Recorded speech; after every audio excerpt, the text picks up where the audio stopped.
Welcome to the Betting Above the Rim podcast. Today's date, June 29th, episode 64 in our podcast.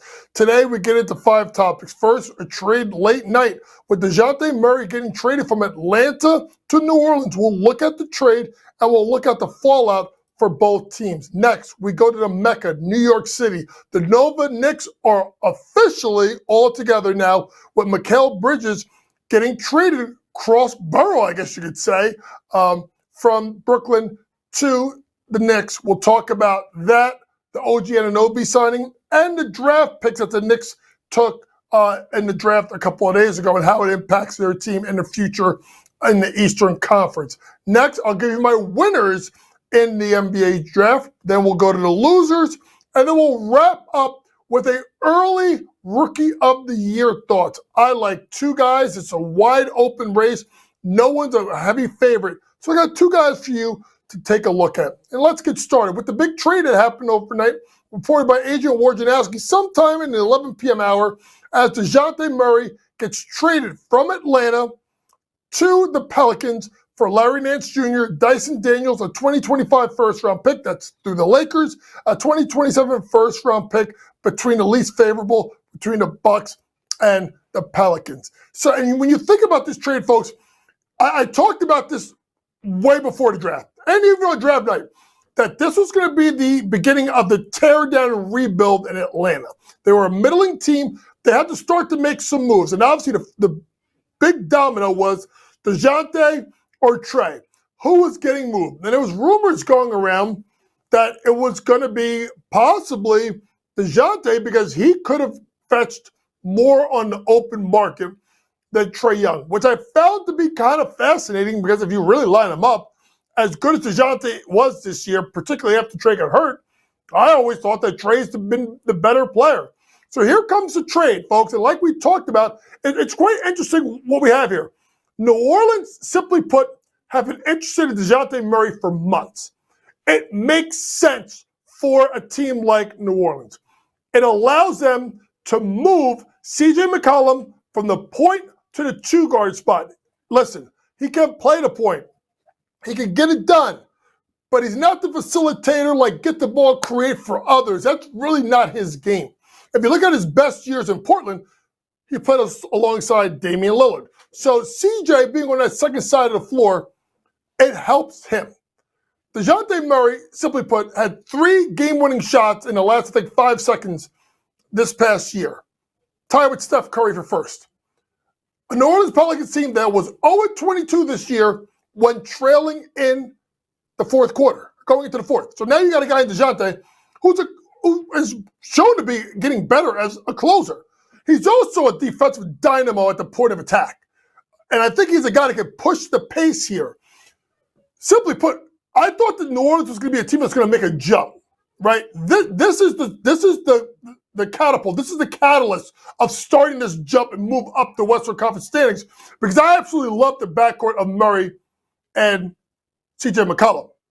Now, what becomes interesting here is what do we do in the front court, right? Obviously, Zion's not going anywhere. He shouldn't be anyway. Jonas Valanciunas could be leaving in free agency, right? Understood.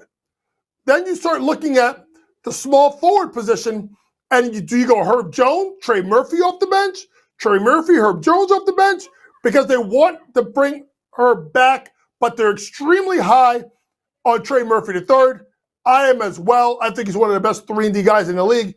And when Trey Murphy gets minutes, Trey Murphy gets buckets. So to me, it's an interesting dilemma that they have. I don't think they can play with Zion at the 5. I don't think that's where they're going, folks. So look for another trade. It's interesting enough. I haven't talked about Brandon Ingram. A Brandon Ingram that they could bring back, but a Brandon Ingram that I think is going to get moved. And I think the intriguing place for me I would look at right now is Brandon Ingram to Cleveland for Jared Allen. That trade helps both teams, right? Jared Allen just goes right to the center position right there, boom. And when you look at Cleveland, you then move Evan Mobley to the 5, then you slide Brandon Ingram to your stretch 4, boom. It helps both teams. And it's both good young players that I do think may benefit from a change of scenery and will excel in their new environment. So I think that will be something to watch out for. Next is what happens with Brandon Ingram. I don't think they do anything with Trey Murphy or Herb Jones, so then one of them probably comes off the bench. So that's something to look at. When you look at Atlanta, like we said, they broke it up. Now Trey goes to the point. Now Shea can now move to the 2-guard spot. I thought he projected as a 2/3. Now he's your 2. Unless you start Bogdanovich at the 2, Shea as the 3. Now it becomes between Jalen Johnson and DeAndre Hunter.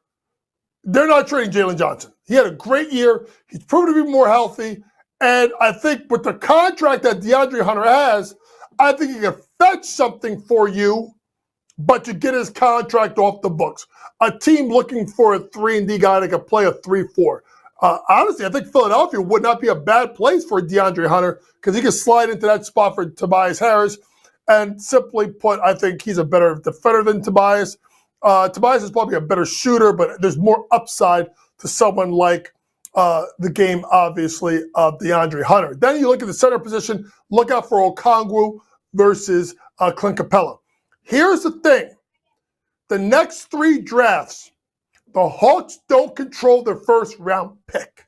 It's either the trade with San Antonio or a pick swap San Antonio could have. So Atlanta can't full rebuild. They got to rebuild while being competitive. And it's going to stink next year when they have, and they got obviously the pick through the Lakers, which will be, I think it's not going to be a lottery pick because I think the Lakers find a way to be in the top 8 in the West. But it'd be a mid-teens pick. Maybe they try to get another pick for DeAndre Hunter because the 2025 draft is absolutely loaded. There are players all over the place, obviously led by Cooper Flagg, Ace Bailey, Dylan Harper, probably 3 of the top 4 picks in the draft. So Atlanta can't tear it down completely. They got to be careful. But by the way, what a job by the Pelicans. What a steal pulling this off without trading Hunter, Brandon Ingram, or any of their Herb Jones, any of those guys that you think should have been moved to Atlanta. Great job by the Pelicans. They'll be on the come up. Let's move on to Gotham with the Knicks. There's always been this joke about the Villanova Knicks. The Villanova Knicks, they showed games, and after the game, they started making fun of Mikal Bridges. And then obviously after the offseason, Mikal saying to Josh, come to Brooklyn. And Josh's like, no, come to New York. I don't know if it's tampering, posturing, I don't know. But the trade happened. And Mikal Bridges is now a member of the New York Knicks and reuniting himself with Brunson, Hart, and DiVincenzo, a team that won the 2016 National Championship for Jay Wright. There is something to be said about culture. We always talk about the Heat culture. We talked about what Pop had the culture with Duncan, with Manu, with Tony Parker. We've talked about the culture that Steve Kerr has built, obviously with his big 3 of Draymond, Steph, and Clay. But we'll talk about Clay next week because I think he's gone. The Knicks have developed their culture. Simply put, these are Tibbs guys. You look at guys that are, let's be honest, defensive-minded, hard-nosed, play all the time, and give you maximum effort. And Mikal Bridges slides right into that conversation with his Villanova teammates. It sets up an interesting dynamic in New York with now they also re-signed OG Anunoby to a 5-year, $12.5 million contract. So now the New York Knicks, simply put, looked at the Boston Celtics and said, okay, you're the best team in the East. How can we compete with you? If it's a 7-game series, you need 2 3-and-D guys, 2 long, lanky defenders that can get it done. And with Mikal Bridges and OG Anunoby, simply put, you have 2 of, I would say, the 5 best at that. 3-and-D. If you want to throw in Jalen McDaniels, you want to throw in Herb Jones, but I don't think either of those guys have the offensive skill set of an Anunoby or Bridges. So, or maybe Scotty Barnes, you can call it 3-and-D guy, but Scotty Barnes is more of a superstar. Simply put, the Knicks have Anunoby and Bridges to line up with Brown and Tatum. So now the defensive focus, I should say, comes off Julius Randle. It comes off Jalen Brunson, and they can excel what they can do. Also, the way that they can both catch and shoot from three, Bridges and Anunoby. Now you have driving lanes for Brunson. You have driving lanes for Julius Randle. You have a driving lane for a guy like Josh Hart who can put his head down and bully ball you to the basket. It's a fantastic trade for the Knicks. They gave up a ton. I get it. 5 first-round picks. You don't care about the first-round picks. If you're giving up first-round picks, right, the Knicks, and you're trying to win a championship in the next 5 to 6 years, those picks are in the 20s. So you don't even care about that at that point. And Leon Rose has done enough of recouping picks during the time frame, and they have enough first-round picks moving forward that they're still going to be competitive and still add on to the roster. So, starting lineup, Jalen Brunson, Bridges 2, OG 3, Randle 4. We'll see about Hartenstein. They're trying to shed money to try and get him. It's only going to be 4 for 72. He can get more elsewhere. He may be gone. Mitchell Robinson, Josh Hart, Dante DiVincenzo, Tyler Kolek. Oh, Tyler Kolek. Oh, wait a minute. Oh, that's more. Look about what the Knicks just did in the draft. Getting Tyler Kolek, absolute steal as the 34th pick overall. Pascal Didier. I can't even say his name right. That's why I don't think he's going to be important for the Knicks right now. But Kolek is. Because you know what Kolek is? This is another Tibbs guy. A tough kid. Experienced. Played 4 years of college. Can do a lot defensively. Drive the ball. I would call him a left-handed TJ McConnell. But bigger. Right? So I think this is someone that's going to really help him. Then you look at Kevin McCullough, a.k.a. Josh Hart Light. Bully ball. Decent shooter. Rebounds well above his size. Can grab the rebound, push in transition. Sneaky good passer. Willing defender. This is another Tibbs guy. And you notice with the Knicks, they grab guys sometimes in the draft, especially second round. They like older guys. Why? They don't got time to groom them. They need to compete. Simply put, the Knicks are the second best team in the East right now. Can they overtake Boston? I don't know. But can they give Boston a 6-game series? Maybe 7 games with the way they can defend and grind your gears? Absolutely. Will the Knicks be the number 2 seed probably in the East or number 3? Yes. Will they win over 50 games? Yes. Why? Tibbs just takes the regular season so damn seriously that that team is going to compete night in, night out. If they're healthy, the Knicks are the second best team in the Eastern Conference. They're a top 5 team in the NBA going into next year, and they're going to compete for an NBA championship. It wasn't about the Knicks getting the next superstar in the roster. It was about the Knicks getting the right piece for the roster. They got it in Mikal Bridges, and they kept it in OG Anunoby. Moving on to the draft, my winners. Simply put, I love what Minnesota did. Okay? Getting Rob Dillingham at 8, Terrence Shannon Jr. at 27. Folks, good luck defending that second group of Rob, Terrence Shannon Jr., Slow-Mo Anderson, Naz Reid. Good luck. Good luck defending Rob Dillingham and Terrence Shannon Jr. because both of them are ridiculous on defense and they can push the pace offensively and they can go get their own bucket. And think about late game, right? Close game. If you want to go offense and they can play defense and you can go Rob, Shannon Jr., Ant Edwards, put Jalen McDaniels at the 4, and then if you want to go small, put Cat at the 5, how are you going to guard that team?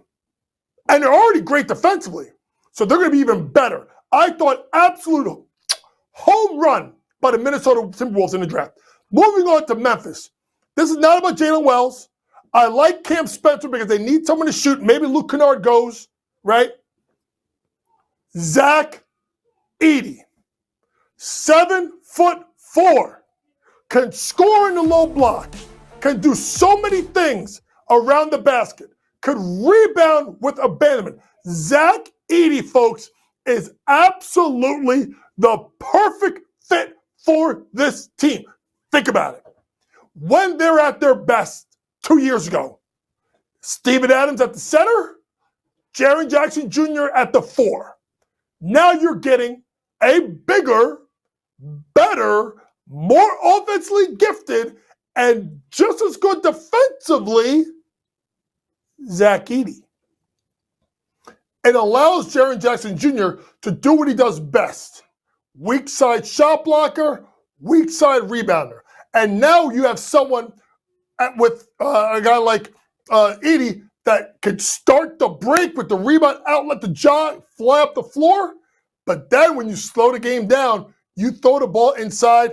Let me tell you something. They're not going to be able to mug Zach Edey like they did at Purdue. It ain't going to happen. Zach Edey, folks, if they give him 24 minutes a night, 25 minutes a night, I'm calling him right now. 15 points, 8.5 rebounds, 9 rebounds a game, close to a double-double. It's the NBA, folks. They got to play him one-on-one. They're not going to be able to stop him. It's too big. Look at all the centers here. They're going, I was just talking about Jared Allen before. You think Jared Allen's going to be able to check him when he buries him in the low post? You know what I'm saying? Like, this guy could play. This is a big, big win. Big win. Big win for Memphis because they did all this and they didn't have to trade up to get Edey. Third team and the biggest winners of the draft has to be the Lakers. Has to be the Lakers. Folks, they got Dalton Connect at 17. A Dalton Connect that was number 7 on my draft board. A Dalton Connect that I thought was the best pure shooter in the draft. A Dalton Connect that can make it from 3, get into his mid-range game, and get all the way to the cup because he's a grown-ass man and finish. A Dalton Connect that when you line up the Lakers, they need shooting because LeBron and AD need driving lanes, and they need the floors to be spaced. They also need somebody that can run off a screen. So now you can have LeBron drive the ball, and you got Austin Reeves, and you have someone like Dalton Connect can knock down threes. I know that D'Lo opted back in this morning into his deal or accepted his player option. He still could get moved, in my opinion. But Dalton Connect is the perfect thing for the Lakers. It helps them dramatically. And so does Bronny James because it keeps LeBron there. And they didn't have to trade any assets to move up in the draft to get Bronny. Sure, I mean, listen, like it or not, what they did, what Rich Paul and Clutch Sports did was a shrewd move. Simply put, you draft Bronny or send him to Australia. And no one called their bluff. Because honestly, they probably would have done it. So Bronny James gets to stay with his dad. Maybe sometimes he plays some G League games in El Segundo, right? He's in the home. He works with his dad. He works at. He's running the NBA. Keeps LeBron there. Keeps LeBron happy. Keeps LeBron engaged. LeBron will opt out. Then he'll probably sign a 3-year deal. And now the Lakers can make one last push with LeBron, with AD, with Austin Reeves, with Dalton Connect. Can Hachimura be better? Can Jared Vanderbilt stay healthy? What do they do with D'Lo, right? Jackson Hayes opted in today. But more importantly, can J.J. Redick be better than Darvin Ham? I was thoroughly disappointed in the job that Darvin Ham did as his first head coaching job. Rob Pelinka won't make the mistake again.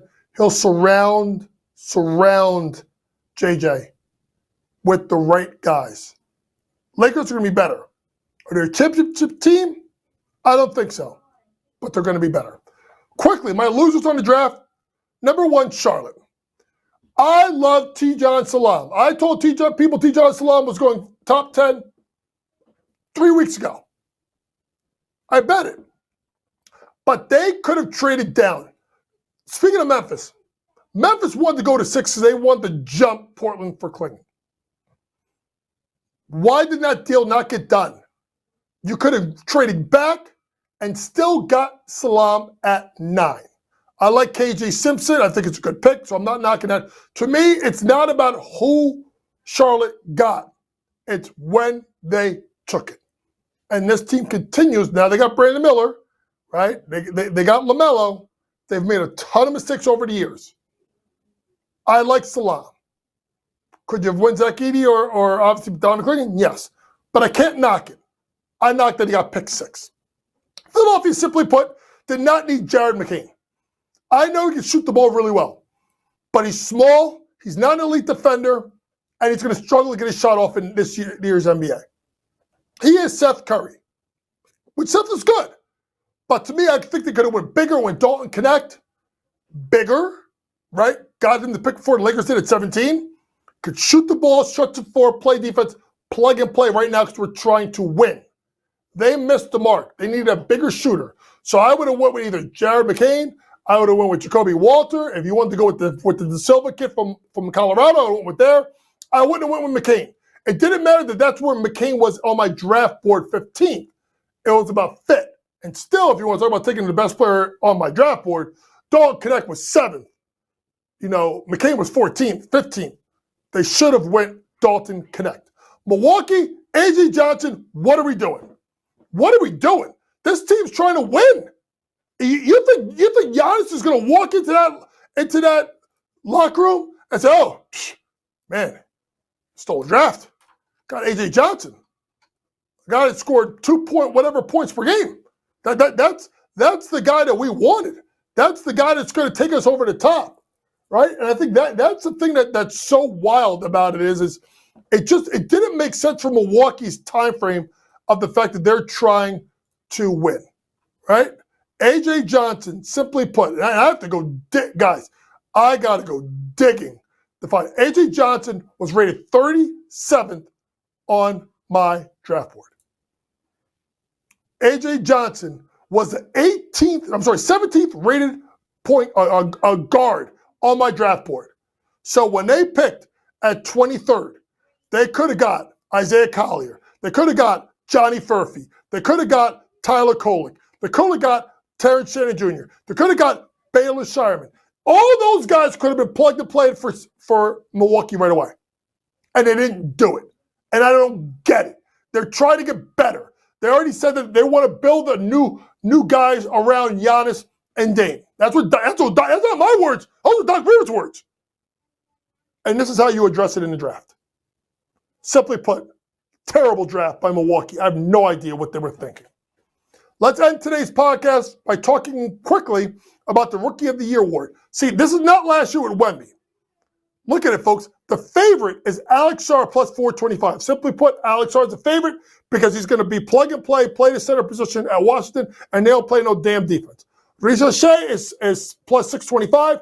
Now with Dejounte Murray getting moved, he has the starting lineup spot at the small forward or the shooting guard spot. Remember, they also traded A.J. Griffin a couple of days ago.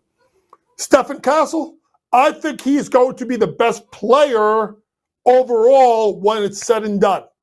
7-1. But when you look at Rookie of the Year, Zach Edey, 9-1. And then Rob Dillingham, who ain't even on the list. I think he's 20-1 on BetMGM. I told you. If you look at these guys, name one guy out of this group that's going to get you 15 points a night in the Rookie Year. Sarr? No. Ricochet? Maybe. Castle? Maybe. Probably not. Dalton Connect? No. Zach Edey? Yes. Reed Shepard? I don't know if he starts. Bazelis does a lot of things. Scoring isn't one of them. Salam? He's got LaMelo and Brandon Miller. No way. And you know what? Ron Holland? What are we doing? Cody Williams? Nice player. Won't score a ton right off the bat. Zach Edey is the only one I can look at you and say, I think he gets 25 minutes. He's going to be one of the focal points offensively because he's going to open up the floor for John Morant because he'll be able to score. He'll score in half court. He'll rebound like crazy. I love Zach Edey. But I'll tell you right now, Rob Dillingham's going to score, folks. He's going to lead that second unit with Minnesota. Rob Dillingham is a walking bucket. End of story. Don't tell me anything different. He can create in transition. He can do it in half court. He can do it in the pick and roll game. And he's going to have time late in games where he's going to be in the backcourt with Anthony Edwards. And Mike Conley gets hurt sometimes. Rob can slide into the starting lineup. He's going to get minutes, folks. And one thing Rob Dillingham can do, he can flat out score. This has been your Betting on the Rim podcast, episode 64. For all things sports gambling, download that Sports Grid app. Pre-game, in-game, post-game, props, predictions, and more from the very best in the sports gambling industry. Episode 65 will tape on Monday. We'll get into free agency. Does Clay stay or go? What happens with PG-13? What happens? There are trades. What are the rumors? I'll have all the news for you. For my producer, Matty George. Vinny with the graphics. It's always a pleasure for you to listen. Remember, folks, it's smarter to be on Sports Grid. Good night.